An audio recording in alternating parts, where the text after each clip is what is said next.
नमस्कार, मैं आकाश पाठक। आप देख रहे हैं बेबाक शक्ति।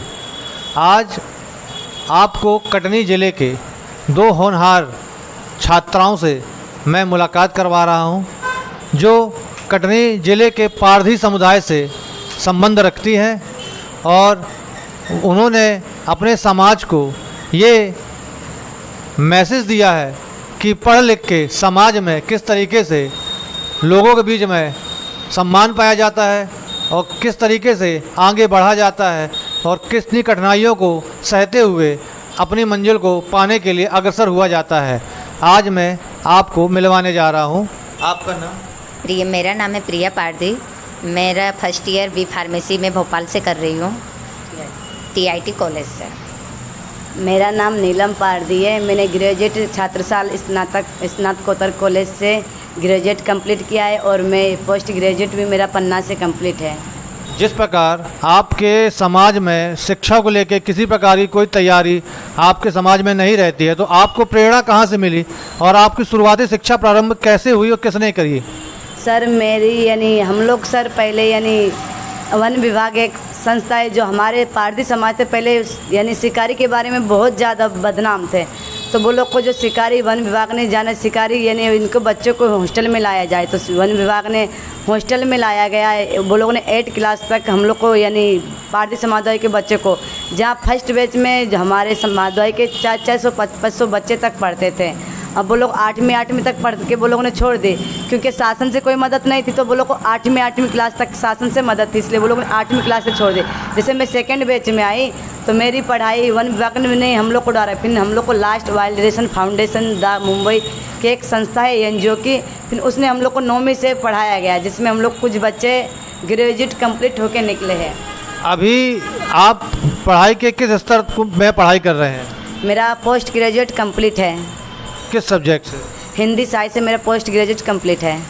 तो पोस्ट ग्रेजुएट कंप्लीट करने तक में आपको कैसे संघर्ष का सामना करना पड़ता था? हम लोग को सर पैसे की भी तंगी पैसे की बहुत ज़्यादा तंगी आई, क्योंकि संस्था इतने ज़्यादा पैसे देती थी लेकिन ज़्यादा नहीं, तो पैसे की भी तंगी आई। फिर हम लोग को जो स्कूल से छात्रवृत्ति थी, क्योंकि डॉक्यूमेंट्स नहीं है तो हम लोग को कोई छात्रवृत्ति नहीं मिलती थी, कॉलेज से भी कोई छात्रवृत्ति नहीं मिली।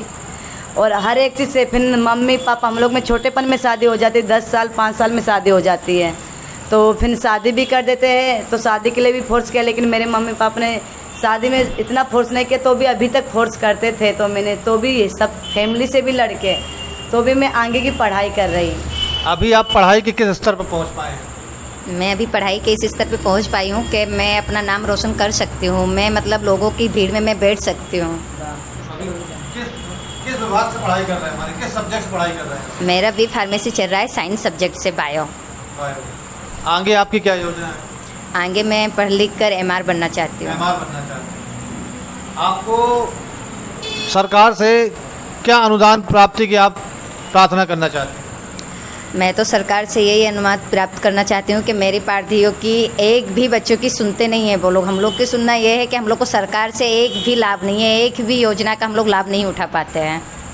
अच्छा, अभी जिला प्रशासन से आपकी क्या इच्छाएं, आप क्या इच्छाएं रखते हैं? सर जिला प्रशासन से मेरी ये इच्छा है कि पहले तो जो बड़े हैं, जो बिगड़ चुके वो बिगड़ चुके, लेकिन हर पारधी तो वो हर पारधी लुटेरे वुटेरे सब नहीं, तो कुछ पारधी सुधरे, कुछ सुधरना भी चाहते तो शासन से कोई मदद नहीं मिलती। जैसे कुछ बच्चे पढ़ना आगे निकलना चाहते, शासन से कोई मदद नहीं मिलती, इसलिए पारधी समाज के बच्चे पीछे छूट जाते हैं। और शासन से, जिला शासन से मेरी ये प्रार्थना है कि जो हमारे बच्चे उसके लिए हॉस्टल बनवाएं, और जो पारधी समाज है तो वो लोग को सरकारी जो योजनाएं आती है उनका लाभ दें। और आए दिन जो अपराध हो रहे हैं और उसमें पारधी समाज के लोगों का नाम आ रहा है, उसके बारे में आप क्या बोलें? सर 1 मिनट रोकिए।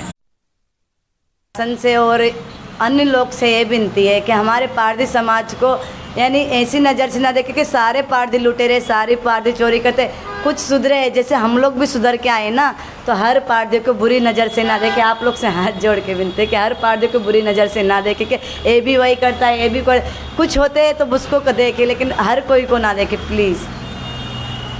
मैं आकाश पाठक, बेबाक शक्ति, आगे आपको और नई खबरों से रूबरू कराता रहूँगा। जय हिंद, जय भारत।